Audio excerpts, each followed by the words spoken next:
સર્વ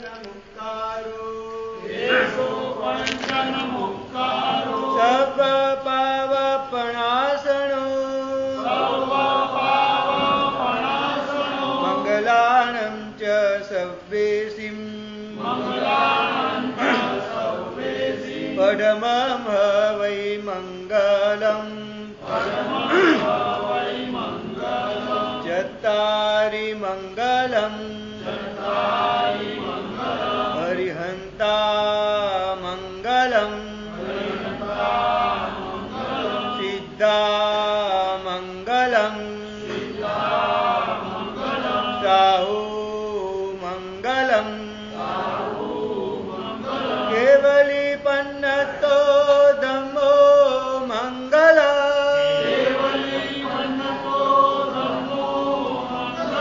ચત્તારી લુગુત્તમા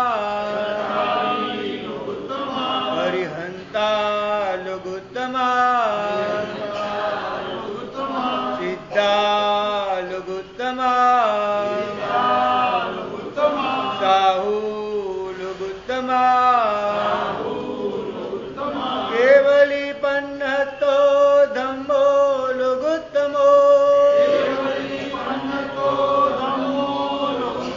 ચત્તારી શરણં પવજ્જામિ હરિહંતે શરણં પવજ્જામિ સિદ્ધે શરણં પવજ્જામિ સાહુ શરણં પવજ્જામિ કેવલી પન્નતં ધમ્મં શરણં પવજ્જામિ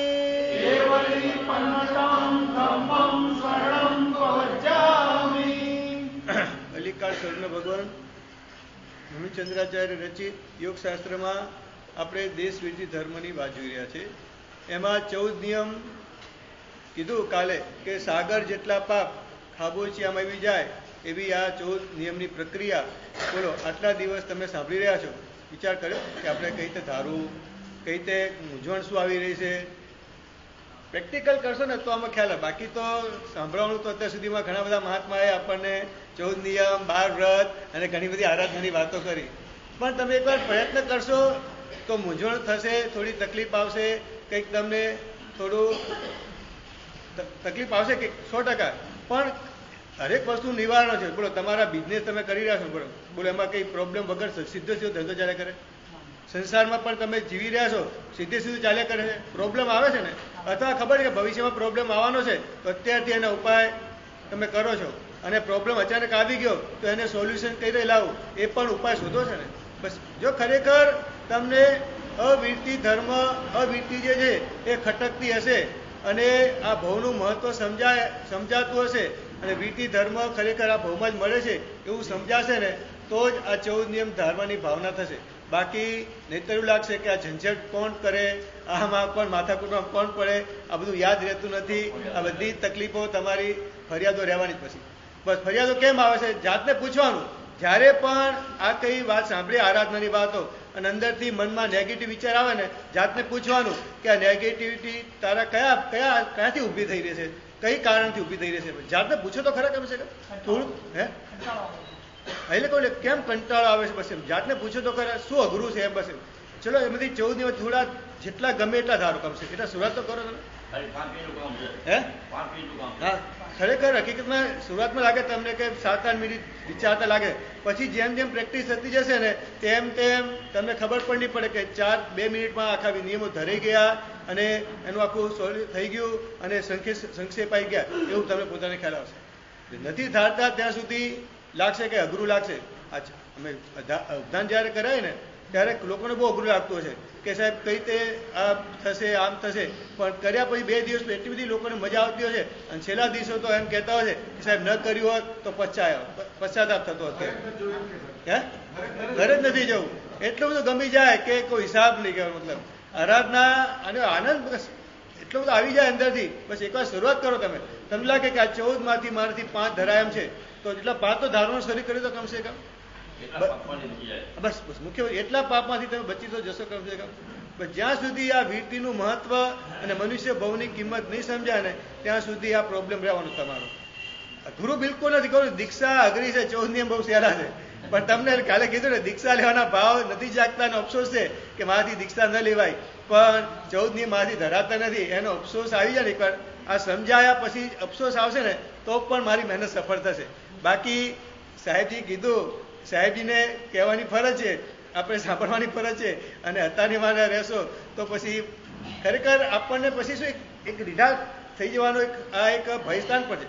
અમને અમારા સાહેબજી પણ વાતનામાં કહેતા હોય છે કે હું આટલી બધી વાતના કહું છું, બોલું છું, પણ તમે જો સાંભળતા રહેશો ને કોઈ પ્રયોગમાં નહીં મૂકો ને તો પછી તમે અંદર ખાને ધીમે ધીમે રીઢા થઈ જશો, પછી મારા આવા વાતનાના અને પ્રભુના શબ્દોની પણ તમે અસર નહીં થાય.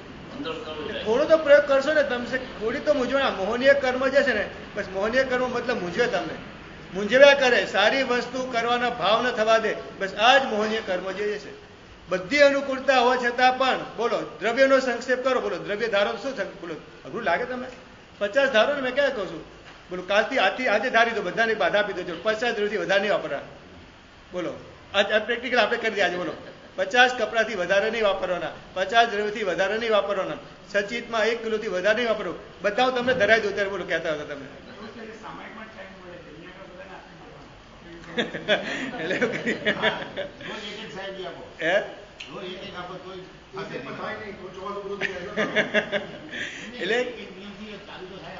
એટલે કહેવાનો મતલબ એ છે, કારણ કે તમને બધી વસ્તુનો ટાઈમ મળી જશે, બસ આત્મા માટેનો ટાઈમ મળતો નથી. બસ બાકી બધી વસ્તુનો ગપ્પા મારવાનો છે કે જેનાથી ગપ્પા માર્યા પછી કંઈ મળવાનું નથી એનો ટાઈમ મળી જશે, બાકી એક આત્મચિંતા માટેનો ટાઈમ મળતો નથી.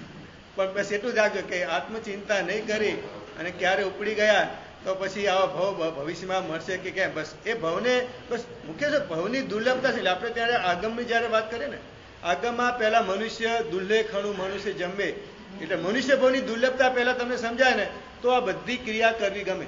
બાકી એની દુર્લભતા ન સમજાય ને એટલે 10 દ્રષ્ટાંતો આપણે ત્યાં ઉત્તરાધ્યન સૂત્ર, ઉપદેશપદ વગેરે ગ્રંથોમાં 10 દ્રષ્ટાંત દુર્લભ એ મનુષ્ય ભાવ બતાવેલો છે.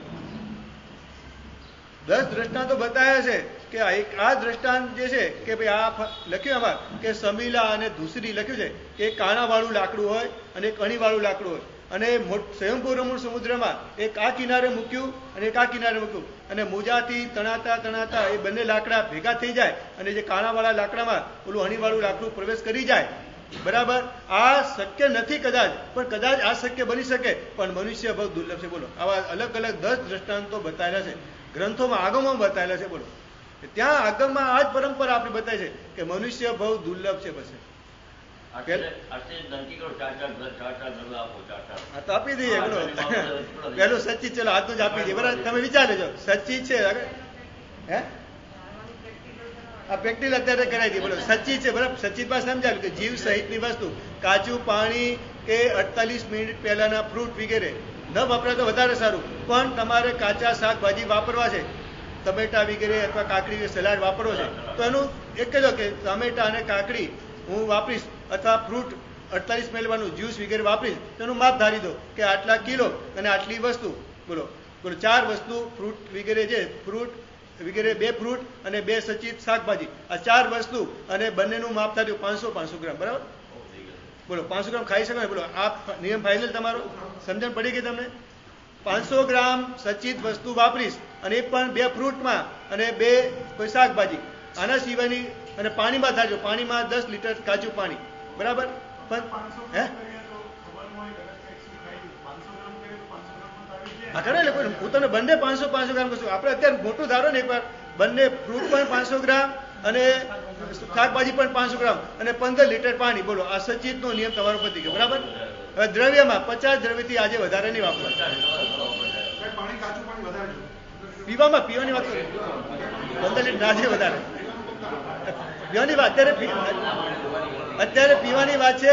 ઓલું વાપરવાનું જે છે ને આગળ આવશે, જે વાપરવાનું તમે લેટ્રિનમાં અથવા નાહવા માટે યુઝ કરો એની આગળ વાત આવશે, એ પછી આગળ આવશે, એ અપકાની વાત આવશે ત્યાં આવશે. અત્યારે ખાલી પીવાની વાત છે, એ પોતે જે વાપરો એની વાત છે અત્યારે. તો એ બંને વસ્તુ સમજ્યા. પછી દ્રવ્યમાં 50 દ્રવ્યથી વધારે આજે નહીં વાપરું. અલગ અલગ સ્વાદવાળી વસ્તુ 50 દ્રવ્યથી વધારે આવી ગઈ. બોલો આજે તમે એક વિઘ્નો થાય, આજે દહીં કાચું દહીં નહીં વાપરું, બરાબર? ચટણી વાપરી શકાશે પણ કાચું દહીં નહીં વાપરું, આજે નક્કી કરો. દહીંની આઈટમ કોઈ પણ વાપરી શકાય પણ દહીં કાચું દહીં આજે નહીં વાપરું. તો હવે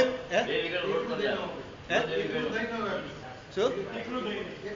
હા, એકલું દહીં નહીં વાપરું. દિવ્યાતું દહીં પાછું વાપરી શકાય. પાછું કાચું દહીં એટલે જે દહીંમાં કઈ પ્રોસેસ, શ્રીખંડ વાપરી શકાય, દહીંની ચટણી વાપરી શકાય, મઠો વાપરી શકાશે, દહીંના દહીં વડા વાપરી શકાશે.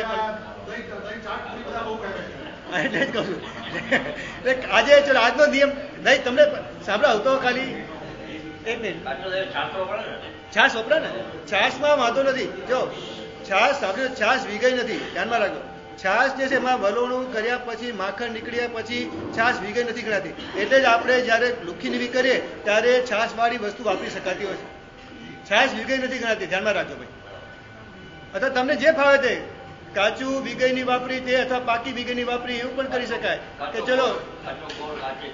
હા બસ એટલે આવી કોઈ પણ એક વીગઈનો તમે આજે ત્યાગ કરી દો, બરાબર? સચ્ચી દ્રવ્ય વીગઈ પછી વાણ. બોલો આટલા જોડી, એક મિનિટ વાત, આટલા આજે 5 જોડીથી ચંપલ વધારે નહીં વાપરો, બરાબર? બોલો 4 નિયમ મંજૂર તો બધાને? 5 જોડી ચંપલથી વધારે નહીં વાપરો. બોલો આ જોડો બધાને પછી આપી દઈએ. સચિતમાં બંને 500 ગ્રામ સચિત શાકભાજી અને ફ્રૂટ અને 15 લીટર પાણી. દ્રવ્યમાં 50 દ્રવ્યથી વધારે નહીં વાપરું. વીઘઈમાં કોઈ પણ એક વીઘઈનો દહીં કે કોઈ પણ તમને જે ફાવે તે તેલ ઉપર નહીં લેવાનું, તળેલી વસ્તુ વપરાશે પણ કાચું તેલ નહીં વાપરું, બરાબર? તો આવી કોઈ પણ વીઘઈ તમે ધારી લો પણ એની કોઈ પણ વસ્તુ નહીં વાપરું, ખાલી પાકી વીઘઈ વાપરી, કાચી વીઘઈ નહીં વાપરું. એવું પણ કરી શકાય. પાકી નહીં વાપરું, કાચીનું કંઈ પણ તમે એક વીઘનો ગમે તે રીતે ત્યાગ કરી શકાય, તમને વાંધો નથી. અને વાણ એટલે 5 જોડીથી વધારે ચંપલ નહીં વાપરું, બરાબર? ચલો જેને હાથ જોડવા જોડી લો. આ સવારથી સાંજ સુધીના નિયમ છે, સૂર્યા સુધીના, બરાબર?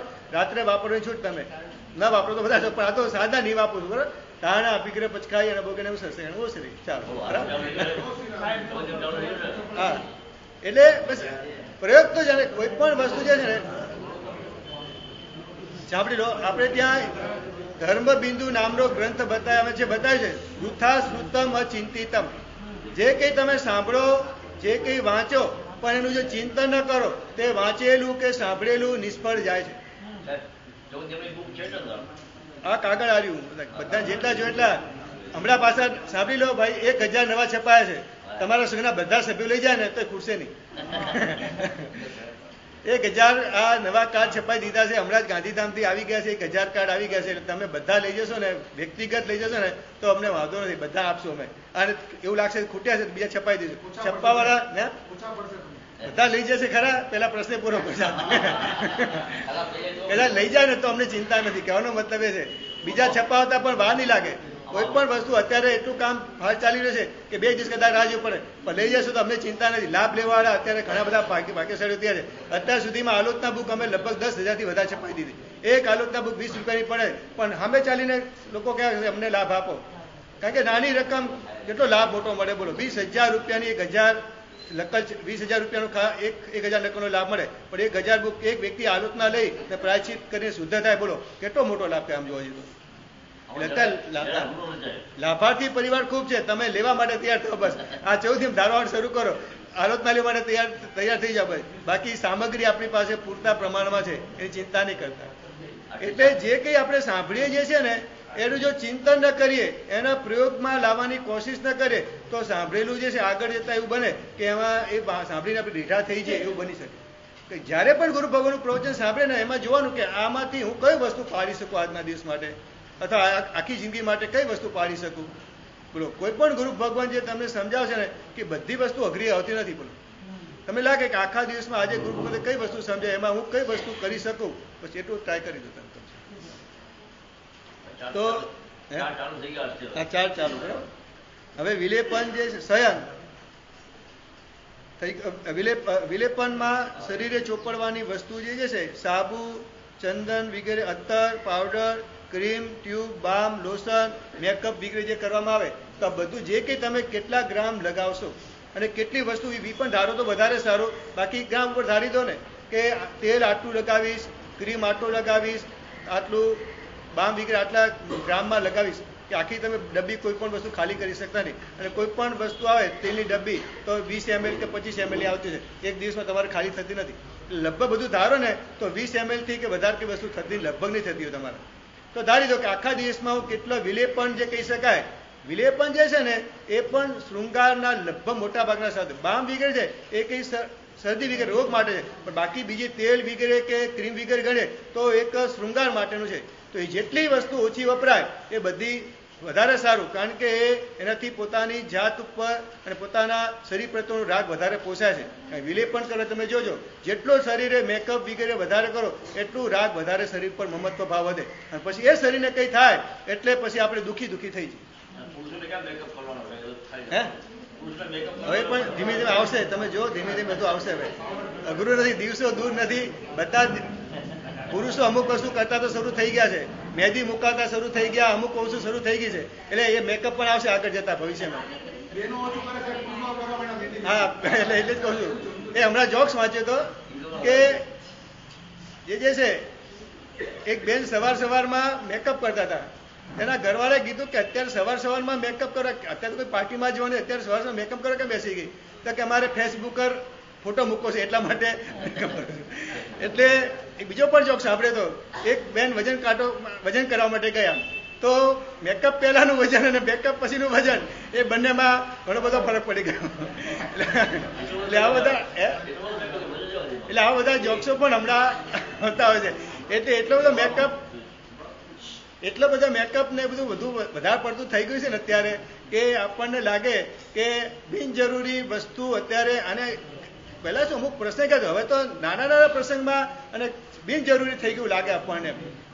હવે ઉપદાનમાં અમારે બહુ જોઈએ અમે ઘણી વાર કે ઉપદાનમાં જે બેન આરાધક હોય અને પછી એ વખતે વાળ વિખલાની અવસ્થામાં હોય અને એ વખતે અમે ઓળખી છે, પણ જયારે માના દિવસોમાં જયારે આવે ને વિદ્યાર્થીને રિયલી ખરેખર મૂંઝાઈ જઈએ, કારણ કે પહેલા ચશ્મા પહેરતા હોય, પછી ચશ્મા નીકળી જાય, ઓલા કોન્ટેક્ટ લેન્સ આવી જાય, અને રિયલી અવાજથી ખબર પડે કે આ બેન છે, નહીં તો એકવાર ઓળખવામાં થાપ થઈ જાય અમે. જયારે આવું બનેલું છે મારે આવી રીતે.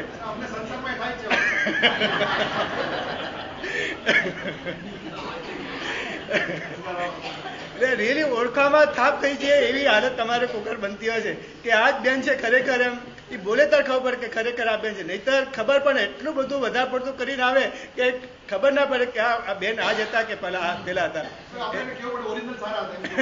નહીં, ખરેખર તમે નહીં માનો, એ પણ તમને કહી દેજો. મેં એ પ્રસંગ કીધો કે મને ખબર નથી, પણ હમણાં વેસુમાં ગઈ સાલ ઉપદાન હતા ને, વેસુમાં ઉપદાન હતા ત્યારે બે બહેનો મારી પાસે ભણવા માટે આવતા હતા, અને એમના શ્રાવક પણ ઘણી વાર એમને લઈને આવે કે સાહેબ અમારા શ્રાવક પરિચય થોડો વાત કરી. પણ છેલ્લે શ્રાવકોએ મારના દિવસે કીધું કે સાહેબજી આ બંને શ્રાવકોએ કીધું, બંનેની ઉંમર લગભગ માંથી 32 વાળા બંને યુવાનો હતા, અને શ્રાવિકા પણ એટલા જ ઉંમર હતી, પણ બંને જણે કબૂલ કર્યું ખરેખર, અને મને પણ થયું કે રિયલી આ વસ્તુ બને છે આવી રીતે, કે બંને કીધું કે સાહેબ મારી શ્રાવિકા જયારે ઉદ્ધાનમાં હતી એના વાળ વિખેલા હતા, કોઈ નાયલી નથી, છતાં પણ એના મોઢા પછી તેજ હતું ને, અત્યારે સાહેબ મેકઅપ કર્યું એટલું તેજ નથી દેખાતું. નહીં, આ રિયલી વાત કરું. એનું કારણ છે કે સતત આરાધનાનો આનંદ અને બ્રહ્મચર્યનું પાલન હોવાના કારણે એ રીતે મોઢા પર તેજ હોય છે ને, રિયલી આપણને બધા વ્યક્તિ આકર્ષણ પેદા થઈ જાય. બ્રહ્મચર્યનું તેજ આટલું હોય છે આખું. વાત એ છે વસ્તુ કે સતત શુભ આરાધના હોવાના કારણે, સતત મનની શાંતિ હોવાના કારણે, અંદર આત્મામાં શુભ ભાવોની ધારા વહેતી હોવાના કારણે જે મોઢા ઉપર જે તેજ દેખાય છે ને, એનો પ્રભાવ દેખાય આપણને. બોલો, શ્રાવકોએ કીધું, બોલો બંનેના શ્રાવકોએ કીધું કે સાહેબ મારી શ્રાવિકા ઉપધાનમાં જે એના મોઢા ઉપર જે આકર્ષ દેખાતું હતું, દેખાવ, અને જે એના પર મોઢા પર તે દેખાતું, અત્યારે મેકઅપ પર ઘણા બહેનોએ પણ કબૂલ કર્યું કે સાહેબજી અમે જયારે ઉપધાન પાડ્યા, એટલે કે જયારે પોષત પાડ્યો ને પછી સાહેબ અમને થાક લાગે છે. બોલો, ઉપધાનના આગલા 28 કર્યા સુધી છેલ્લા કેટલા બહેનો 28 કરી, જીરાવાલામાં અને ત્યાં કરે 11 ઉપવાસ કર્યા, કોઈએ એક બહેને તો પાલીતાણામાં 36 ઉપવાસ 35 કર્યું હતું. બોલો, કેટલા બહેનો છેલ્લે 28 કરી બધાએ. એટલે પણ છતાં પણ બહેનોએ બધાએ કીધું, ભાઈએ કબૂલ કર્યું કે સાહેબ અમને 28માં આટલા દિવસ 100 ખમાટા ઉભા દેવા છે, થાક નતો લાગતો. એક બહેન અહીંયા અંધેરીમાં રહે છે અત્યારે, બોલો ના ઈરલામાં, તો એ બેનને પહેલા બ્રેસ્ટ કેન્સર થયેલું અને પછી બહુ સારું હતું અને ઉદ્ધાન કર્યા. એ બેને છેલ્લે 11 ઉપવાસ કર્યા, ચોથું છક્યામાં 11 ઉપવાસ કર્યા. એને કીધું સાહેબ મારા શ્રાવકને કહેતા નહીં. એમના શ્રાવક પણ માર કરવા માટે આવેલા, મને કે સાહેબ એ શ્રાવકને કહેતા નહીં. પણ શ્રાવકે 4-5 દિવસ સુધી કાબિલ કરવા શ્રાવિકા દેખાતી નથી, તપાસ કરી કે કોઈ કેમ, તો પછી કીધું મારે આજે 5મો ઉપવાસ છે, તો કે મારે 11 ઉપવાસની ભાવના છે. પણ એ બેનને બ્રેસ્ટ કેન્સર થયેલું, એકદમ શરીરમાં નબળાઈ ગયેલી, પણ ઉદ્ધાર કરવા એવો ભાવ થઈ ગયો કે મારે આ ગિરિરાજની છાયા છે, મારે છેલ્લે 11 ઉપવાસ કરવા છે. અને બોલો તમે 11 ઉપવાસ આરામથી કરી દીધા. અને એ 11 ઉપવાસ એમને પોષદ પાડ્યા પછી કીધું સાહેબ આજે થાક લાગી રહ્યો છે. આ પોષદનો પ્રભાવ અને આરાધનાનો પ્રભાવથી 11 ઉપવાસ હોવા છતાં પણ અને 100 ખમાટો ઉભા આપવા છતાં પણ એ થાક નતો લાગતો. અને પાડ્યા પછી અને સ્નાન કર્યા પછી બધું ખબર ક્યાં જતું રહે છે અને સતત પછી તરત થાક લાગવાનો શરૂ થઈ જાય. આરાધનામાં જ્યાં સુધી હોય, પોષદનો પ્રભાવ જ્યાં સુધી ચાલુ હોય, પચકાનો પ્રભાવ જ્યાં સુધી ચાલુ હોય ત્યાં સુધી માણસે થાક લાગતો નથી. અને જ્યારે પાળવાનું થાય તરત જ થાકનો અનુભવ શરૂ થઈ જાય. આ અમારો અનુભવ કેટલા ઉદ્ધાનથી થઈ રહ્યો છે અમને. છેલ્લા દિવસોમાં બધા આરાધકો એટલા ખુશ, એકદમ મજા આનંદમાં હોય. કારણ કે ઉદ્ધાનમાં શું થાય છે, શરૂઆતના 4-5 દિવસ સેટિંગમાં થાય, બાકીના 42 દિવસ જે છે, જે આરાધના, જે લોકો આરાધના કરે છે અને મોઢા પર જે પ્રસન્નતા, આનંદ અને કંઈક મળ્યાનો અહેસાસ, જીવન સફળ થયોનો અહેસાસ જે છે ને, દેખાય આપણે મોઢા પર, હરેક વ્યક્તિના આરાધકના મોઢા પર. અને જ્યારે પાડ્યા પછી લાગે કે સાહેબ થાકી ગયા અથવા હવે મજા નથી આવતી, કંઈક મોઢા પર નૂર દેખાતું નથી, એવો અનુભવ બધા આરાધકોને થાય છે. વિલેપન જે છે એ ખરેખર તમારું જો ઓરિજિનલ, ખરેખર વિલેપનથી માણસ શોભતો નથી. બોલો અમે ગરમીના દિવસોમાં પણ મજાથી સૂઈ શકીએ અને તમારે એસી ચાલુ હોય અને તમારે જો માનસિક જો ચિંતા સતાવતી હોય તો તમે પડખા ફેરવીને આખી રાત પૂરી કરી શકો, પણ ઊંઘ ના આવી શકે. બોલો એટલે ઊંઘ જે છે, ઊંઘ હતા સૌંદર્ય જે છે એ આંતરિક સૌંદર્ય જો બરાબર છે ને તમારું, તો બાહ્ય પ્રગટ થયું રહેશે. બોલો ભક્તિ યુગાચાર્ય ગુરુ ભગવાન કેટલા વર્ષ દીક્ષા થયા? 70 વર્ષ દીક્ષાના થયા ને. કોઈ સ્નાન કર્યું છે એમને કોઈ દિવસ? કોઈ મેકઅપ કર્યો છે? છતાં લોકોને કેટલું આકર્ષણ છે એમનું. વિચાર કરો એનું કારણ છે આંતરિક સૌંદર્ય જોરદાર છે, એના કારણે બાહ્ય સૌંદર્ય એમના કારણે લોકો એમને આકર્ષે, એનો ફોટો જોઈને પણ લોકો પામી જાય છે. બોલો માનશો તમે? કેટલા એવા આરાધકોના એવા બયાન અમે સાંભળ્યા છે કે સાહેબ ટેન્શનમાં હોઈએ, જ્યારે ડિપ્રેશન લાગે ત્યારે સાહેબજીનો હસતો ફોટો જોઈએ છે અને અમારું ડિપ્રેશન દૂર થઈ જાય છે. બોલો હાજરીની વાત નથી કરતો, ફોટા જોઈને કિલોમીટરના કિલોમીટર દૂર હોય છતાં પણ સાહેબનો એકદમ સ્માઇલિંગ ફેસ જોઈને કેટલા લોકોને પોતાની પ્રસન્નતા પ્રાપ્ત થઈ જાય છે. એનો મતલબ કે આંતરિક સૌંદર્ય તમારું જોરદાર હશે ને ત્યારે એનો પ્રભાવ સહજ રીતે વિસ્તાર પામશે. બાહ્ય ગમે એટલું છે પણ અંદરમાં જો કસાય ભરેલા છે ને તે મેકઅપ પણ તમારો સારો નહીં લાગે. તમારો આટલું ધ્યાનમાં રાખજો. બસ આંતરિક સૌંદર્યના આધારે બાહ્ય સૌંદર્ય આવી જ જતું હોય છે. અંદર તમારી અંદર કસાય ન હોય, તમારી ઈર્ષા ન હોય, અંદર પ્રશાંત વાહિતા વહેતી હોય આખી, તો સહજ રીતે તમારા મુખ ઉપર પ્રસન્નતા અનુભવાય. બોલો મેકઅપ હોય, માણસ ગુસ્સામાં તો કેવો લાગે. એટલે અમે ઘણી વાર છે ને કોઈ નાના છોકરો ગુસ્સો કરે ને તરત કહે કે ભાઈ આનો વિડીયો ઉતાર લો. એટલે વિડીયોમાં બોલો કેવો ફોટો, ગુસ્સા વાળો ચહેરો કેવો લાગે, મેકઅપ વાળો ચહેરો પણ ગુસ્સા વાળો ચહેરો કેવો લાગે બેકાર. બસ એટલે આંતરિક સૌંદર્ય જો અંદર તમારું અંદર મજાની આનંદ ધારા ચાલતી હશે ને, બાહ્ય કંઈ નહીં હોય છતાં પણ તમે લોકોને આકર્ષિત કરી શકશો. એટલું સમજવાનું બસ. એટલે વિલેપન જે છે કદાચ તમારે કરવું હોય તો એમાં તમારે ધારી દેવાનું કે આટલા ગ્રામથી વધારે હું વિલેપન નહીં કરું. હવે બ્રહ્મચર્ય જે છે એમાં કઈ રીતે સંપૂર્ણ પાડવું વગેરે જે છે એની સમય મર્યાદા વગેરે જે છે એ વ્યક્તિગત સમજી લેવાનું છે. હવે દિશા પરિણામ વ્રત જે છે કે એમાં ચારેય દિશામાં અમુક કિલોમીટરથી વધારે મારે આગળ જવું નહીં. બોલો રોજ તમારે કંઈ આખા બોમ્બેમાં જવાનું હોતું નથી. ઘણા લોકોને ઘર બેઠા જ ધંધો કરવાનો છે. બહેનોને કંઈ રોજ કંઈ શોપિંગ કરવા કે રોજ કંઈ બહાર જવાનું હોતું નથી. તો આવું તમે ધારી શકો કે આજે બહાર જવાનું છે તો ચોક્કસ દિશામાં ધારે કે આ બોમ્બે દિશામાં જવું છે તમારે તો દિશા દક્ષિણમાં આવે ને બોમ્બે, તો તમે દક્ષિણ દિશામાં ધારો તો બીજા દિવસે ભાયંદર તો જવાનું નથી તમારે. સવારથી સાંજ સુધી દક્ષિણ દિશામાં જવાનું છે તો દક્ષિણ દિશામાં 50 કિલોમીટર, ઉત્તર દિશામાં 1 પણ કિલોમીટર નહીં, એવું ધારી શકો. અથવા એવું પણ ધારી શકો મારે ઘાટકોપરની બહાર જવું નહીં, બોમ્બે સિટીની બહાર જવું નહીં. તમને જે રીતે ફાવે તે રીતે ધારી શકો ખરા. પણ જેટલું તમારું દિશાનું પરિમાણ જેટલું મર્યાદિત થઈ ગયું એટલા આરંભ સમારંભ તમારા ઓછા થઈ ગયા. તમે ઘાટકોપરની બહાર નહીં જો બોલો તો તમે ઘરથી પણ તમે ઉપાશ્રય વાહનનો ઉપયોગ નહીં કરી શકો. પણ દૂર જવાનું છે તો વાહનનો ઉપયોગ તમારે કરવો પડશે. પણ એ પણ સમજો, આ પણ સમજો. એ છૂટા કે કોઈનો અકસ્માત થયો અથવા કોઈનું મૃત્યુ થયું અને આપણા સગા છે અને જવું પડે તેની છૂટ. કારણ કે એ આપણને ખબર નથી ક્યારે થવાનું છે. ના ધારવા બોલી શકે, ધારણા જ્યારે પચકાણ કરો ત્યારે ધારી લેવાનું કે કોઈ નજીકના સગાવાળાનું અકસ્માત કે કોઈ આકસ્મિક નિધન વગેરે થયું હોય અને જવું પડે તો એમાં જવાની છૂટ.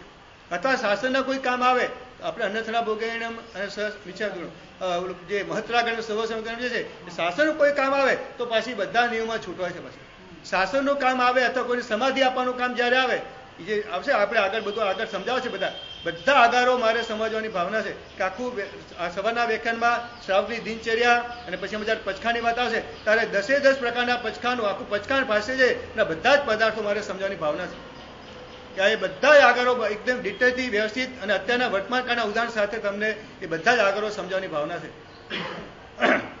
તો જે છે ચારે જેટલી દિશામાં તમે નક્કી કરો કે આ દિશામાં મારે વધારે જવું નહીં તો એટલા આરંભ સમારંભ એટલી મુસાફરી તમારે બંધ થઈ જશે અને એટલા ચાલવાનું વગેરેના કારણે જે વિરાધના થશે એ બધાથી તમે બચી જશો.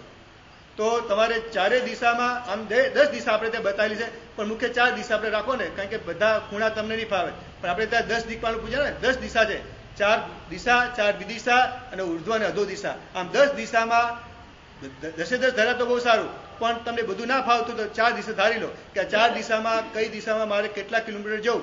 આમ તો ઉપર પણ ધારવાનું કે ઉપર તમે કેટલા 20 માળ 25 માળ 100 માળ જશો, નીચે તમે ભૈરમ અંડરગ્રાઉન્ડમાં કેટલા માળ સુધી જશો, આ બધું ધારવું જોઈએ વધારે સારું. પણ એ બધું ના ફાવે તો કંઈ નહીં, હમણાં 4 દિશા ધારો કે 4 દિશામાં મારે કેટલા કિલોમીટર જવું અને કેટલા કિલોમીટર ત્યાંથી પાછા આવું આટલું પરિમાણ ધારો ને ઘણા બધા પાપોથી તમે બચી જાઓ. બધી જગ્યાએ તમે એક દિવસમાં બધી દિશામાં જઈ શકતા નથી. કોઈ કદાચ એવું જેને સેલ્સમેન વગેરે હોય તો એને બધા આખા બોમ્બે ફરવું પડે પણ બધાને આવી કંઈ ડ્યુટી હોતી નથી, કંઈ બધાને કેવું જવું પડતું હોતું નથી. તો જેને આવું નથી એને ચોક્કસ દિશામાં ધાર્યું કે આ દિશામાં મારે આટલા કિલોમીટર, બાકીની દિશામાં 5 કિલોમીટર, આ દિશામાં 50 કિલોમીટર, બાકીની 2 દિશામાં નથી જવાનું તો 2 કિલોમીટર 5 કિલોમીટર ધારી દો. તો દિશાનો પરિમાણ કરવું આ પણ બહુ મહત્વનું વ્રત આપણે ત્યાં બતાવ્યું છે. હવે સ્નાનમાં 2 સ્નાન છે, સર્વ સ્નાન અને દેહ સ્નાન. સર્વ સ્નાન એટલે સંપૂર્ણ આપણે સ્નાન કરીએ તે, અને દેહ સ્નાન હાથ વગેરે ધોઈએ, હાથ પગ મોઢું ધોઈએ તો આ દેહ સ્નાન કહેવાય. તો એ બંને પ્રકારના સ્નાનમાં છે હાથ પગ મોઢું વગેરે કેટલી વાર ધોશો અને સર્વ સ્નાન કેટલી વાર કરશો એ જે છે એ પણ તમારે ધારવાનું છે.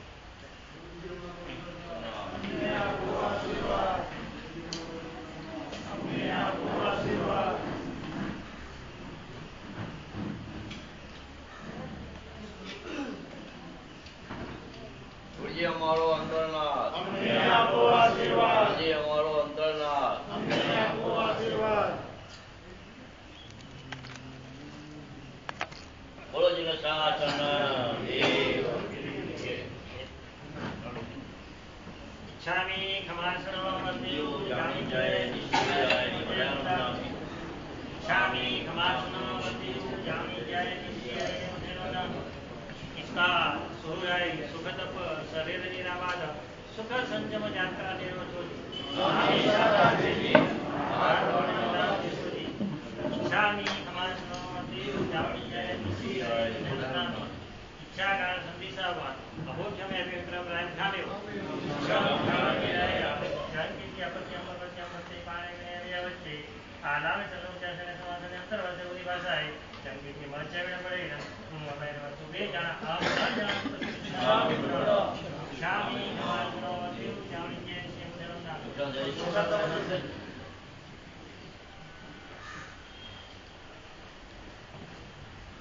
પાપ ભીરુ પ્રસિદ્ધમ ચ દેશાચારમ ચ સંશયમ અવર્ણવાદી નત્વાપી રાજા વિશેષ.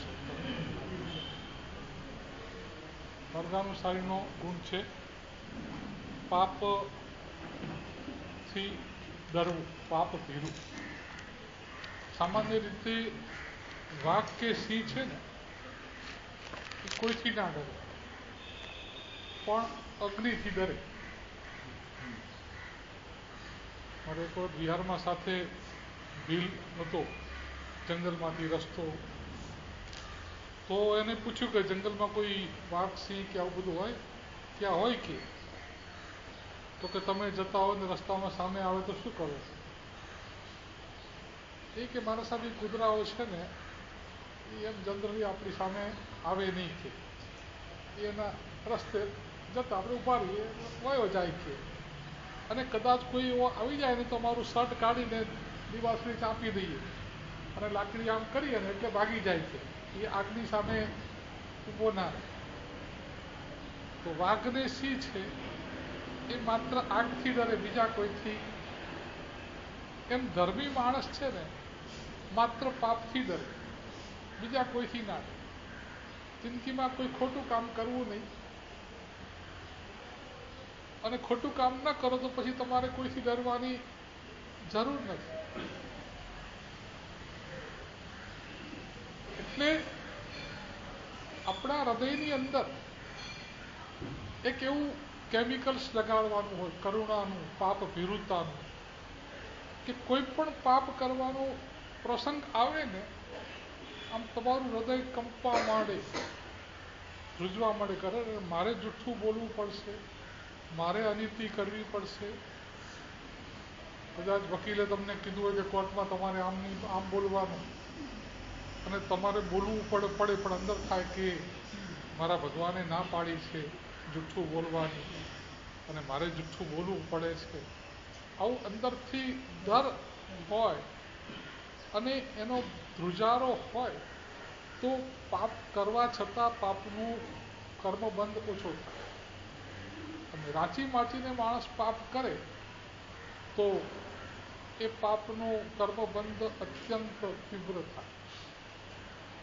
હૈદરાબાદના મ્યુઝિયમમાં એક ડીશ છે, એમાં એવા કેમિકલ્સ લગાડેલા છે કે એ ડીશમાં કોઈ પણ ઝેરવાળી વસ્તુ મૂકો ને તો તરત અંદરથી તડ અવાજ આવે.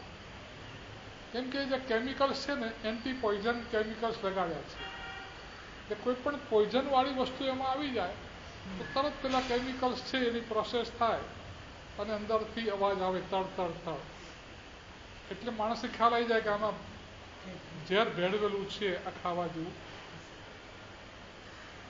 તો એક રાજા હતો, એને ઘણા બધાના મારીને કાવા દાવા કરીને રાજગાદી ઉપર આવ્યો.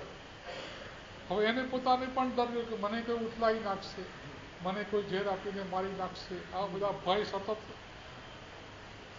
એને ત્યાં કે રસોઈયાનો પગાર 1000 રૂપિયા હોય, એને 50,000 રૂપિયા આપી દે કે લે આ પડીકું નાખી દેજે, તો નાખી દે તો આપણે મરી જઈએ. એટલે એ ડાઇનિંગ ટેબલ ઉપર બેસી જાય, કડકડીને ભૂખ લાગી હોય, ગરમા ગરમ રસોઈ તૈયાર હોય, પણ પહેલા એના કૂતરાને ખવડાવે.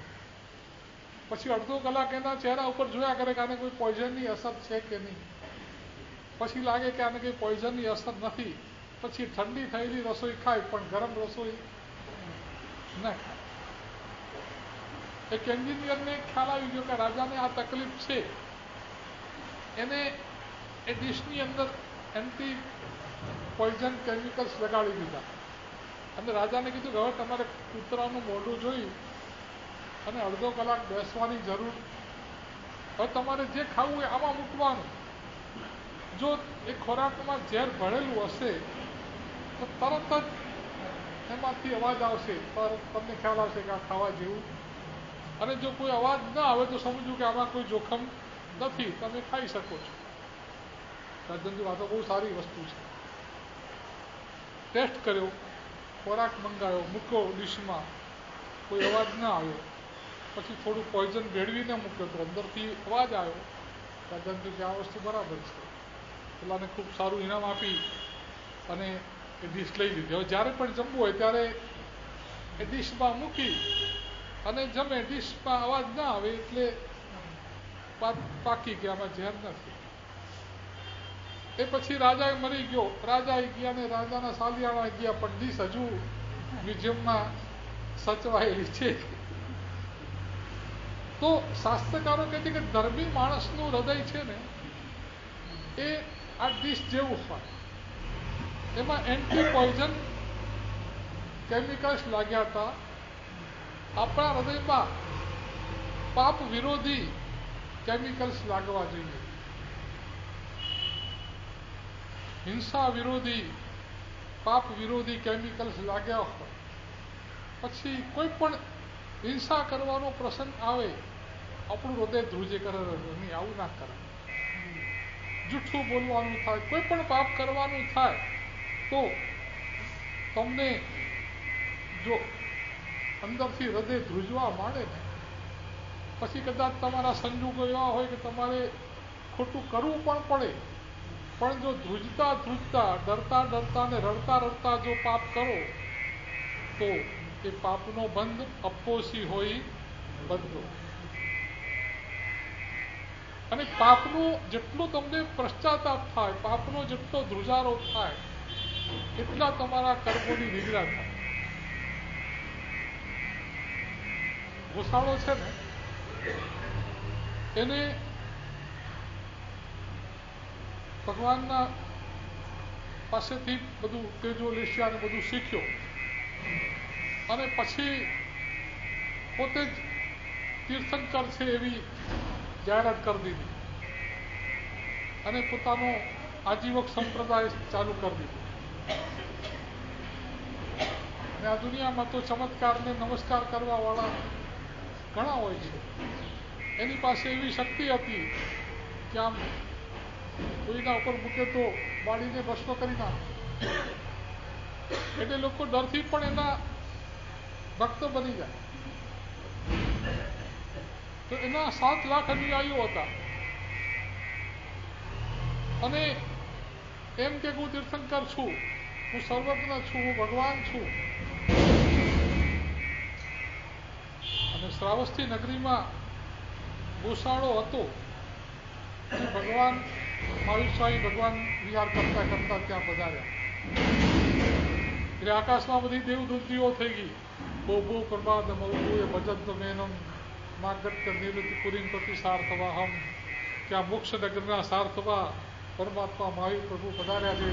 ચલો ભાગશાળીઓ દેશના સાંભળવા માટે બધી આકાશમાં દુંદુભીઓ વાગી અને લોકોમાં ચર્ચા ચાલી કે આપણા ગામમાં એક તીર્થંકર તો બેઠા જ છે, આ બીજા તીર્થંકર આવ્યા.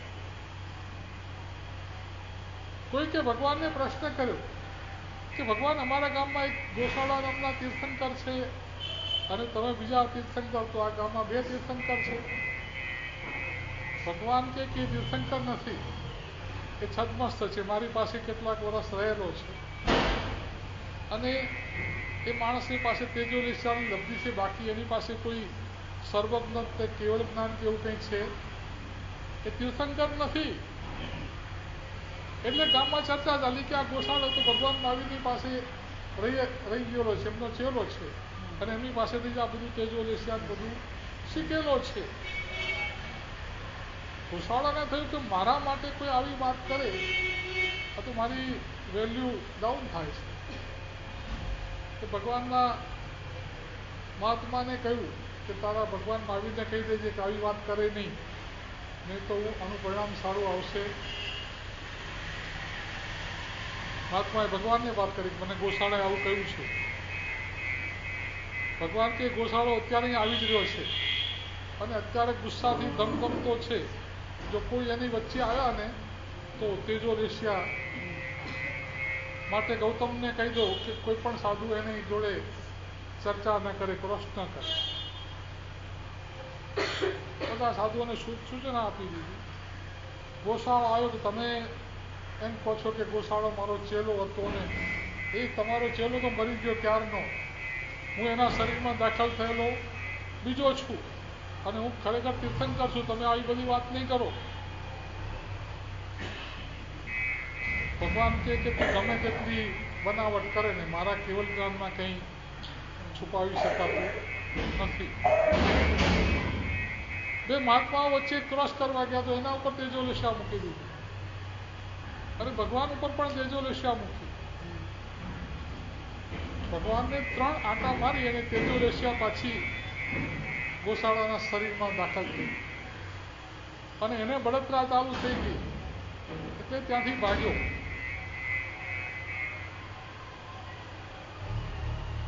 જે ગરમી હતી ને આ તેજો લેશિયાની શક્તિ એવી હોય છે કે 7 ગામને એક સાથે બાળી શકે. આવી ગરમી ભગવાનના શરીરની પાસેથી પસાર થઈને એટલે ભગવાનના શરીરમાં પણ એવો દાહ થઈ ગયો કે ભગવાનને 6 મહિના સુધી લોહીના ઝાડા થયા. સામાન્ય રીતે તીર્થંકર ભગવંતોને કેવળ જ્ઞાન થયા પછી ઉપસર્ગ થાય નહીં, પણ અનંતા કાળે ભગવાન મહાવીરને ગોસાળાએ ઉપસર્ગ કર્યો. એક 10 આશ્ચર્યમાંનું એક આશ્ચર્ય. પેલાની એટલી બળતરા થઈ કે હવે એના મુકામ ઉપાશ્રય સુધી પહોંચી શકે એવી એની હાલત થઈ. રસ્તામાં એના ભગતનું ઘર આવ્યું તો એના ઘરમાં જઈને ઊંઘી ગયો કે મારાથી બેસાય એવું નથી, મને બહુ બળતરા જાય છે, પાણી છાંટો, આ કરો તે કરો.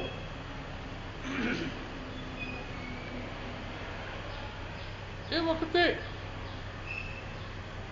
પરમાત્માએ વિચાર કર્યો કે આ ગોશાળો મિથ્યાત્વી છે, પણ અત્યારે એને પોતાની બળતરા થાય છે, અને અત્યારે જો એને સમજાવવામાં આવે ને તો અત્યારે એને સમ્યક દર્શન પ્રાપ્ત થઈ શકે એવી એનામાં યોગ્યતા છે. તો કોઈ પણ જીવને સમ્યક દર્શન પમાડવું, મહાપુરુષો તો હંમેશા કરુણાવાળા જ હોય છે. એ વિચાર ના કરે કે મારા ઉપર તેજોલેશિયા મૂકી ગયો છે, નખોદિયો ભલે ને મરતો મિથ્યાત્વમાં, ભલે ને તેજોલેશિયાથી બળતો, આપણે શું કામ છે એને બચાવવાનું, એવી ઉપેક્ષા મહાપુરુષો નથી કરી. ગૌતમ સ્વામીને કીધું કે તું જા, હાલા નામની કુંભારણ છે એના ઘરે આ ગોશાળો સૂતો છે, એને ભયંકર પીડા થઈ રહી છે અને 1 અઠવાડિયામાં એનું મૃત્યુ છે. તું એને બરોબરનો ઠપકો આપજે કે તું કેવો ગુરુદ્રોહી છે કે જે ભગવાને તને તેજોલેશિયાની લબ્ધિ આપી, શીખવાડી, એ જ ભગવાન ઉપર તે તેજોલેશિયા મૂકી. તારા ઉપર પેલા તેજોલેશિયા મૂકી તો ભગવાને તારા ઉપર શીતલેશિયા મૂકીને જેને તને બચાયા, આવા તારા ઉપકારી, તારા પ્રાણદાતા, આવા ગુરુ, અને એવા ગુરુ પાસેથી શીખીને એમના ઉપર જ તે તારા જેવો ગુરુદ્રોહીને પાપી માણસ આ દુનિયામાં બીજો કોઈ નહીં. બરોબર એને આકરા શબ્દોમાં, કેમ કે એ આકરા શબ્દોથી પ્રતિબોધ પામે એવો છે. ગૌતમ સ્વામી એને ખૂબ આકરા શબ્દોમાં એને ખંખેરી નાખ્યો. ધરમખોર તે આવા પાપ કર્યા, અને એ વખતે પેલાને પશ્ચાતાપ થઈ ગયો. મેં કેવા પાપ કર્યા, મારા ગુરુ એવા ભગવાન પર મેં તેજોલેશિયા મૂકી દીધી. એ પશ્ચાતાપની ધારા ઉપર એ ચડ્યો ને, પોતાના પાપનો જે ધ્રુજારો થયો, ગોશાળાને સમ્યક દર્શન પ્રાપ્ત થયું. હવે એને થયું કે આ મેં બધું આજીવક સંપ્રદાયનું આખું તૂત ચલાવ્યું છે, ખરેખર આ ખોટું છે. 7 લાખ માણસો મારા કારણે મિથ્યાત્વના, તો મારે એ લોકોને કહી દેવું જોઈએ કે ભાઈ આ મારો આખો માર્ગ ખોટો છે, આ છોડીને તમે ભગવાન મહાવીર પાસે જાઓ તો તમારું કલ્યાણ થશે, બાકી મારો સંપ્રદાય તો આખો મિથ્યાત્વના પાયા ઉપર ઊભો છે. મેં થયું કે આ વાત આ લોકો જલ્દી માનશે નહીં, કેમ કે આટલા વર્ષ સુધી મારી હાય હા કરી છે ને મારી જે બોલાઈ છે, હવે હું એને કહું કે જાઓ તમે મહાવીર ભગવાન પાસે. એટલે ગોશાળાએ પોતાની મુખ્ય જે શ્રાવકો હતા ને એના, એ બધાને બોલાયા અને પછી કીધું કે જો મારી હવે એક છેલ્લી ઈચ્છા છે, તમે બધા પૂરી કરશો કે કેમ? પેલા કે કરશું તમારી ઈચ્છા. એમની હાથમાં પાણી લઈને મને પ્રોમિસ આપો કે હું જે કહું એ તમે કરશો.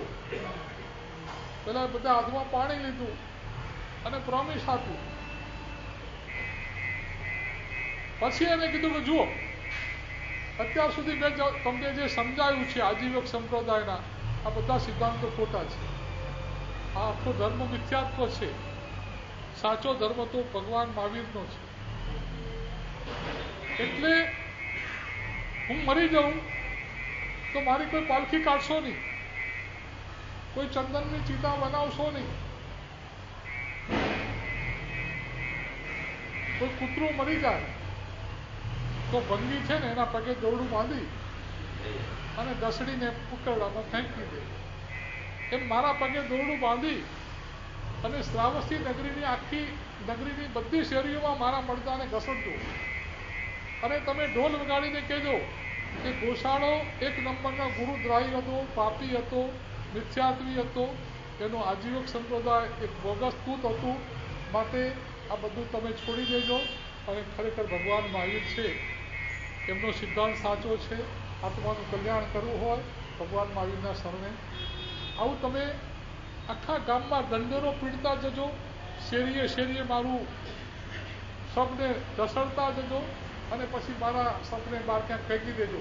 કોઈ ચંદન બંદનની જરૂર નથી, ભલે કાગડા કૂતરા પોલી ખાય. હવે ગોસાળો તો મરી ગયો આ બધી પ્રોમિસ લઈને. પેલા લોકો ભેગા થયા કે હવે આપણે શું કરવું, આપણે પ્રોમિસ આપ્યું છે એ પ્રમાણે જો કરવા જઈએ તો લોકો આપણને કહેશે કે આ ગોસાળો જીવતો હતો ત્યાં સુધી તો તમે એની પાલખી ઉપાડતા હતા, તમે એના ગુરુ પૂજસના લાખો રૂપિયા બોલતા હતા, અને હરામખોરો મરી ગયા પછી તમે એને કૂતરાની જેમ કાઢો છો. તો જીવતો હતો ત્યાં સુધી તમને ના ખબર પડી કે આ બોગસ હતો, મરી ગયા પછી તમને ખબર પડી. દુનિયાને જવાબ આપો, આવું આપણાથી કરી નહીં શકાય. આટલા વર્ષ સુધી આપણે એની વાહવાને જે બોલાય છે, અને હવે આ કરશું તો દુનિયાને મોટું શું બતાવું. હવે બીજી બાજુ પ્રોમિસ આપ્યું છે, હાથમાં પાણી લઈને. એમાં એક વકીલ હતો, એ કે આપણે એનો રસ્તો કાઢીએ. કે આ હોલ છે ને, હોલમાં આપણે શ્રાવસ્તી નગરીનો આખો નકશો દોરી નાખીએ, બધી શેરીઓ ચોકથી દોરી દઈએ, અને બારણા બંધ કરી અને પછી જે આપણે જે પ્રમાણે કીધું એ પ્રમાણે ઢોલ વગાડી દઈએ, એ પ્રમાણે અનાઉન્સમેન્ટ કરી દઈએ, એના મળદાને બધું ઘસડી નાખીએ, એટલે આપણું પ્રોમિસ પૂરું. પછી એની પાલખી લઈને આપણે જય જય ધંધા જય જય બધા. તો એ લોકોએ તો એ રીતે કર્યું, પણ ગોશાળાએ તો પોતાની સાચી વાત હતી કહી દીધી, કેમ કે એને સમ્યક દર્શન પ્રાપ્ત થયું. સમ્યક દર્શન પણ કેમ પ્રાપ્ત થયું હતું? પોતાના પાપોનો એને પશ્ચાતાપ થયો, ધિક્કાર લાગ્યો કે અમે આવા પાપ કર્યા. એટલે જેને પાપનો ડર હશે એને લગભગ પાપ કરતા એનો હાથ અચકાશે, ડરશે. એક રાજાને કોઈએ કહ્યું કે બકરી એવો જીવ છે ને કે એ કોઈ પણ વસ્તુ ખાય. એમ કહેવાય કે ઊંટ ભૂકે આંકડો, બકરી ભૂકે કાંકરો. તમે કોઈ પણ વસ્તુ કાચી હોય, પાકી હોય, રાંધેલી હોય, પણ એ અને કોઈ પણ વસ્તુ હોય તો એમાં મોઢું નાખ્યા વગર ક્યારેય બકરી રહે નહીં. તો રાજાએ એક હરીફાઈ જાહેર કરી કે આ તારીખે બધી જાતના ખાવાની સામગ્રી, કપાસિયા ને ઘાસ ને ગોળ ને બધી ખાવાની ચીજો હશે, ત્યાંથી તમારા બકરાને તમારે પસાર કરવાનું. જેનું બકરું કોઈ પણ જગ્યાએ મોઢું નહીં નાખે એને ઇનામ આપવામાં આવશે. ઇનામ પણ મોટું હતું. બધા લોકોને થયું કે આપણે બકરાને ઘરે જેટલું ખાવું એટલું ખવડાવી દઈએ, એટલે પછી એને મોઢું નાખવાનું.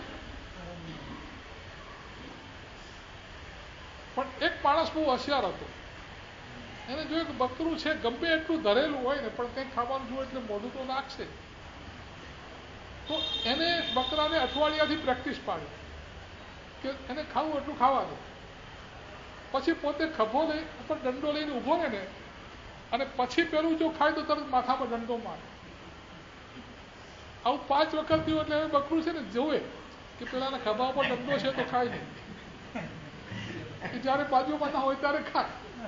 પણ ખાતા પહેલા પહેલું નજર કરે કે, અને પછી પરીક્ષાના દિવસે પેલો માણસ ખભે દંડો લઈ બકરીને લઈ નીકળ્યો. એક એક વસ્તુ આવે ને બકરું જોવે કે આના માથા ખભા ઉપર દંડો છે, જો નાખ્યો તો આખા બધા ખાવાના પદાર્થોમાંથી એનું બકરું પસાર થઈ ગયું, બાકીના બધા એના બકરા નાપાસ થઈ ગયા. રાજાએ કીધું પેલા તે શું કર્યું? તો કે મેં એના મનમાં એક ડર બેસાડી દીધો,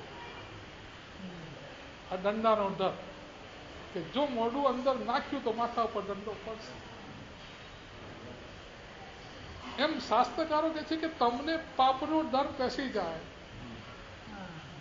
કંઈ પણ પાપ કરો એટલે પાપના પોટલા તમને દેખાય, કર્મરાજા દેખાય, પરમાધામીના છરા દેખાય, તિર્યંત ગતિના કાતિલ દુઃખો દેખાય, તો પછી કોઈ પણ પાપ કરતા તમે એમ થાય કે આપણે આવું પાપ કરશું. આ બજારમાંથી ઠંડા પીણા આ ને તેને પીશું, પછી પેલો પરમાધામી છે ને આમ ધગધગતા તેજાબની બાટલી લઈ અને આપણું મોઢું ફાડીને કહે છે કે બેટા તને થમ્સઅપ બહુ ભાવતા હતા, ફેંટા કોકા કોલા બહુ ખાતા હતા. લે આમ ધગધગતું શીશું, ધગધગતું તેજાબ આપણા મોઢામાં પરાણે રેડી દેશે. પછી શું બળતરા થશે એનું વર્ણન કરવું મુશ્કેલ છે. આવું જેને યાદ આવી જાય એને પછી પેપ્સી કે કોકા કોલા કે ફેંટા પીવાનું મન થાય.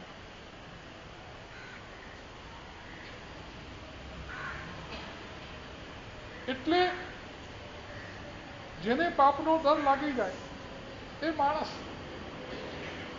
પછી દુનિયામાં ગમે તેવા એની સામે પ્રલોભનો હોય, ગમે તેવા પાપ કરવાના નિમિત્તો મળી જાય, પણ જેને ડર લાગે એ માણસ અટકી.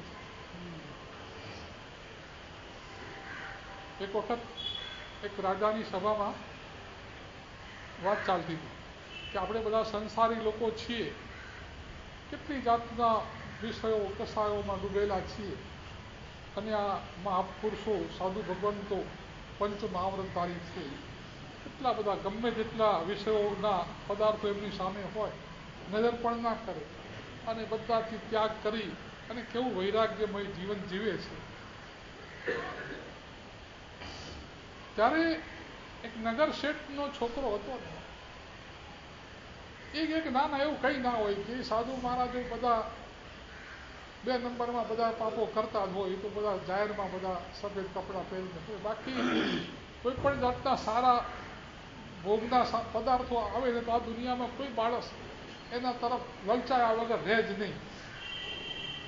એટલે મને તો આમાં એકે સાધુ સાચો દેખાતો. રાજાને કહ્યું કે હવે આની જોડે ચર્ચા કરવાથી એના કરતાં કંઈક પ્રેક્ટિકલ એને. રાજા એક માણસને કીધું કે મારી હીરાની વીંટી છે ને કોઈ પણ રીતે આ નગર શેઠની તિજોરીમાં મૂકવાની છે. પેલો માણસ એના ત્યાં કંઈક નોકરી રહી ગયો ને ગમે તેમ કરીને તિજોરી ખુલી હશે એને વીંટી નાખી દીધી. રાજાએ પછી કીધું કે મારી એક વીંટી ખોવાણી છે. વીંટીની બહુ કિંમત નથી, પણ મારી બહુ નસીબવંતી વીંટી છે, અને જ્યારથી આ વીંટી આવી ત્યારથી મારે બધી સુખ શાંતિ છે, એટલે મારે આ વીંટી વગર કોઈ સંજોગોમાં ચાલશે નહીં. જેને પણ લીધી હોય એ મને કોઈને જડી હોય તો આપી દો, ₹1,00,000 ઇનામ આપીશ. બાકી જો કોઈના પણ પાસેથી આ વીંટી નીકળશે ને તો હું એને ફાંસીના માંચડે ચડાવી દઈશ. કોઈને ખબર જ નથી, કોઈના હાથમાં આવી જ નથી, નગર શેઠની તિજોરીમાંથી, પણ એને કંઈ ખબર નથી. રાજા કે નગર શેઠ આ કોઈ જવાબ નથી આપતું. હવે મારે તો કોઈ પણ સંજોગોમાં વીંટી જોઈએ એટલે જોઈએ, એક માણસના ઘરની જડતી લેવડાવી પડશે, અને એમ કરીને પણ મારે વીંટી તો શોધવી જ પડશે. તો શરૂઆત તમારા ઘરથી કરશું. આગે કરો, મારા ઘરથી શું ફાયદો છે, બધા કરો, જ્યાંથી નીકળે તેને ફાંસીએ ચડાવી દેજો. અને નગર શેઠના ઘરમાં એની તિજોરી તપાસતા અવસ્થા અંદરથી વીંટી નીકળી. નગર શેઠને પકડીને લાયા. રાજા કે ચાલે જ નહીં, એને ફાંસીએ ચડાવી દો. હવે નગર શેઠના સગા વાલા બધા આયા, રોકકડ કરે કે ભાઈ અમને કંઈ ખબર જ નથી, આ વીંટી કેવી રીતે અમારી તિજોરીમાં આવી, અમને કંઈ નથી, અમે કોઈ ચોરી નથી, અમે કંઈ જાણતા નથી, ગમે તેમ કરો ને આ નગર શેઠને તમે ફાંસીમાંથી. રાજા કે આમ તો હું મારી વીંટી ચોરનારને છોડું જ નહીં, પણ નગર શેઠ છે તમે આટલું બધું કહો છો તો એક ઓપ્શન આપું છું કે તેલ ભરેલો આખો વાટકો લઈ અને મારા રાજમહેલથી નીકળી આખા ગામમાં ફરીને પાછો આવે, રસ્તામાં જો તેલનું એક પણ ટીપું ઢળે તો ત્યાં જ એનું માથું ઉડાડી દેવામાં આવશે, અને જો આખો વાટકો તેલ ભરેલો એ પાછો આવશે તો એની ફાંસી રદ. હવે જીવવા માટેનો એક જ વિકલ્પ બાકી રહ્યો, વાટકો પૂરો તેલ ભરેલો અને પછી ચાલવાનું. કેવી રીતે ચલાય? એક ડગલું આમ, અને નજર ક્યાં હોય, હાથનું બેલેન્સ જરાય આમ કે આમ થયું તો પતી ગયું. આમ ક્યાંય જોવા ગયા અને રસ્તામાં એટલા બધા ખેલો રાજાએ ગોઠવેલા, મદારીના ખેલને, કઈ જાતના નાટકને, ચેતકને, પણ હવે જોવાનો કોઈ જોવા જાય તો ફાંસી. 4 સૈનિકો ખુલ્લી તલવારે હતા. રાજાએ કીધું કે જે ક્ષણે તેલ ઢળે એ જ ક્ષણે ત્યાં જ માથું ઉડાડી દેજો, મને પૂછવા આવતા નહીં. એટલે પેલા થયું કે હવે જીવવું હોય તો પૂરેપૂરું ધ્યાન એને તેલમાં કોન્સન્ટ્રેટ કર્યું અને એક એક ડગલું ચાલતા ચાલતા આમ વરઘોડો જેમ ચાલે ને ધીમે ધીમે ધીમે લાલબાગના રાજાને 23 કલાક થયા વિસર્જન કર્યું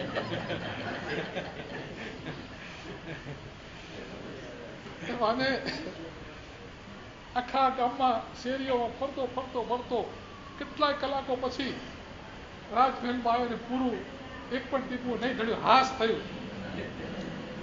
રાજા કે આવો નગર શેઠ કે આખા ગામમાં ફરીને હા કે આખા ગામમાં બધે બોલો કે બદારીનો ખેલ ક્યાં હતો, નાટકવાળા ક્યાં હતા? એ કે મને કઈ પૂછશો નહીં, આઈ ડોન્ટ નો, મને કશી ખબર. તો કે તમે આખી શહેરમાંથી ફરીને આવ્યા, દરેક ગલીમાંથી ફરીને આવ્યા, તો ગલીએ ગલીએ જાત જાતના ખેલ છે, તો તમને એ કે ખેલ હશે પણ મારું ધ્યાન તો પૂરેપૂરું કે આ ટીપું પડ્યું તો જાન ગયો. એટલે આ ડરના કારણે મારી નજર ક્યાંય ગઈ નથી. તો રાજા કે જો એક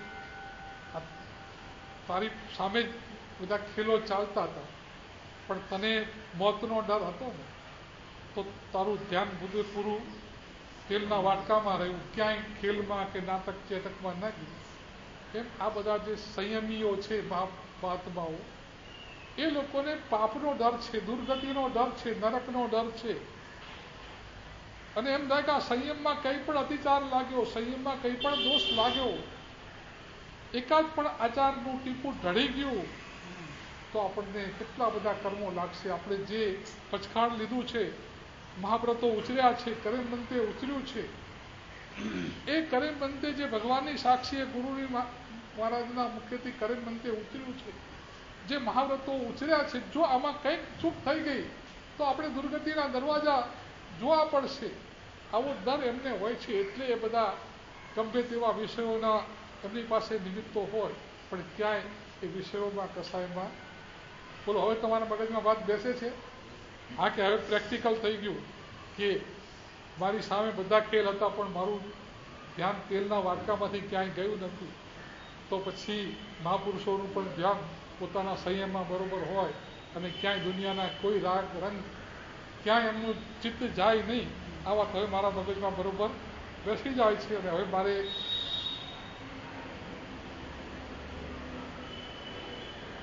એટલે જેને પાપનો ડર લાગી જાય છે, વાલીઓ લૂંટારો હતો ને, એ નારદજીને પકડ્યા કે ચલો જે હોય આપી દો. તો પેલા કે મારી પાસે તંબુરા સિવાય કંઈ નથી. તો કે તંબુરો આપી દો. પણ કે અલા મારે આ ભગવાનનું નામ લેવા માટે આ તંબુરો છે અને આવું તું લૂંટફાટ કરીશ તો તને પાપ કેટલા લાગશે, તું કઈ નરકમાં જઈશ. એ કે હું એકલો નથી કે આખું મારું ફેમિલી છે, આખા ઘરનું ભરણ પોષણ આ લૂંટફાટ ને ચોરી મારી થાય છે અને હું જે લઈ જાઉં છું કે હું એકલો ખાતો નથી, ઘરના બધા આનો ભોગવટો કરે છે. એટલે બધાને ભાગીદારી આવશે, મારે એકલાને કંઈ. પણ કે તે ભાગીદારી નક્કી કરી છે, પૂછ્યું છે બધાને કે બધા ભાગીદાર છો કે નહીં? કે કારણ કે ભાગીદારી કરી હોય તો બધા કરવા પડે, સ્ટેટ બધું એમની પ્રોમિસ લેવું પડે. કે પણ પ્રોમિસ નથી લીધું, પણ હવે એમાં સવાલ શું છે? હું બધી વસ્તુ જે લઈ જાઉં એ ખાય છે તો પાપમાં પણ કે એમ નહીં કે કોઈ દાડે પૂછ્યું છે ખરું કે જા પૂછી આવું કે જો અહીં બેઠો જ છું માં હું ક્યાંય નહીં જોઉં. પણ તું એકવાર પૂછી ના, જો બધા ભાગ લેતા હોય તો ભલે તું તારે જે કરવું હોય કર, પણ બધા ભાગ ના લેવું હોય, તારા માથે બધા પાપના બોટલા આવતા હોય તો તારે વિચાર કરવો જોઈએ કે આ બધું તને ક્યાં લઈ જશે. ઘરના બધાને પૂછ્યું તો કે તારા પાપ તું જાણે, અમારે શું કે? અમે ક્યાં કહી દઈએ તું ચોરી કર, મજૂરી કરીને અમારે તો ખાવાનું રસોડાનું બજેટ લાવ, બીજું કંઈ નથી. તું કેવી રીતે લાવે છે અમારે નથી જોવાનું, તું જે રીતે લાવે તારા પાપ તારે જોવાના, અમે કોઈ તારા પાપમાં ભાગીદાર. ત્યારે પેલાને થયું ઓહો, અમને પહેલેથી ભાગીદારીની કોઈ ચોખવટ કરી નહીં અને આટલા વર્ષો સુધી આ લૂંટફાટને ચોરી કરીને કેટલા પાપ કર્યા.